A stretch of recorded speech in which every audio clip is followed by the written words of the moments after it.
Welcome back. Now that you know about the four different ways, let's go into more details about each one of these methods of acquiring knowledge. Let's start with intuition. Intuition can be defined as the act or process of coming to direct knowledge or certainty without reasoning or inferring. So, we are not drawing any inference based on observation or based on data. We are not drawing inference based on logical reasoning.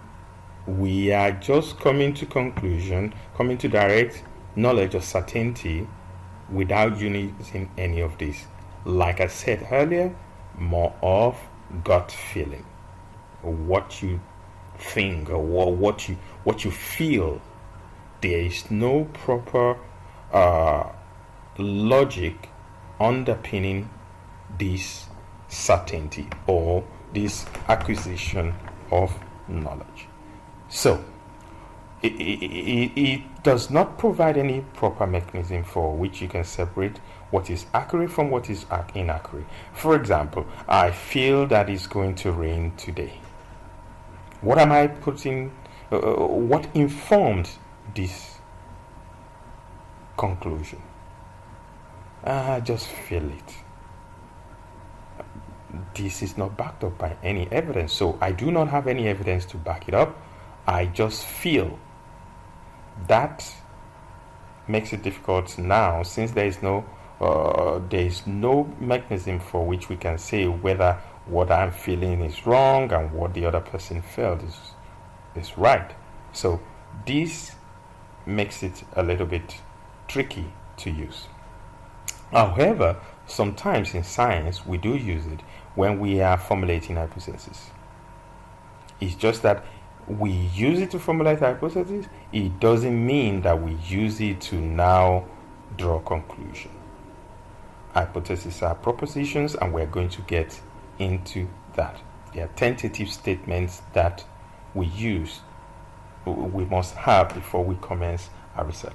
So, looking at intuition, remember it can be used in hypothesis formulation during a scientific inquiry.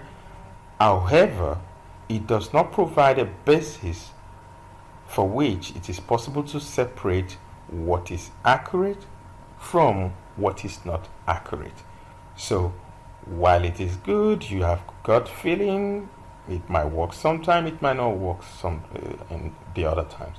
But it is not a very robust way by which we can acquire knowledge. It is open to a lot of inaccurate knowledge, and it can lead to making bad decisions. However, we sometimes use it in science, most especially during hypothesis formulation. Now, let's move on. We can also acquire knowledge using authority.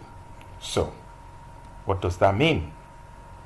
This approach provides us an understanding that a way of acquiring knowledge with the understanding that some fact, some information that are coming out of a particular agency.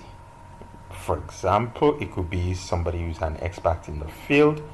It could be an authority that has better information about what you are trying to do or around what you are trying to do. If we have an acceptance that they can provide us more information or fact about this, then we could accept knowledge from them. So by acquiring knowledge from them, we are acquiring knowledge using the process or the method of authority. So somebody that is highly respected, or an agency that is well respected, or an expert is taken as a source of knowledge.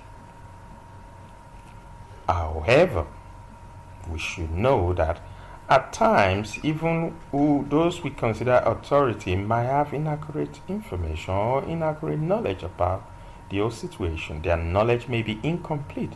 So that part that is incomplete can provide us with incomplete knowledge and inaccurate knowledge as well. So it is important that when we are using this method, there is need to consult more than just one agency or one expert.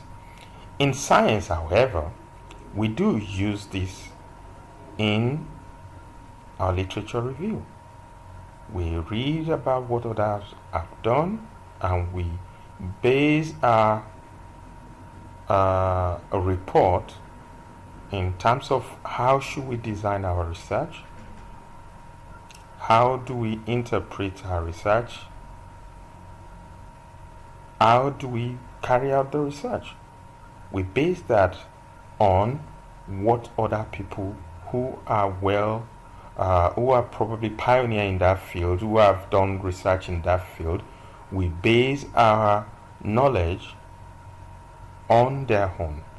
So we look at how they have done their work, how they have done similar research in the past, what are the sources of data, what are the methods in which they use to collect data, what are the methods they use in analyzing the data. All these put together can help to carry out proper scientific inquiry. So remember, while it is good to consult experts, that makes this method much more reliable than using intuition. However, it is also possible that the authority may have incomplete knowledge or incomplete information about the situation. Thereby, they might be giving us inaccurate information. But there is also the tendency that they can also give us accurate information. In science, we do use this method to see whether our hypotheses are testable or not testable. If what we are doing, if there is a way to make it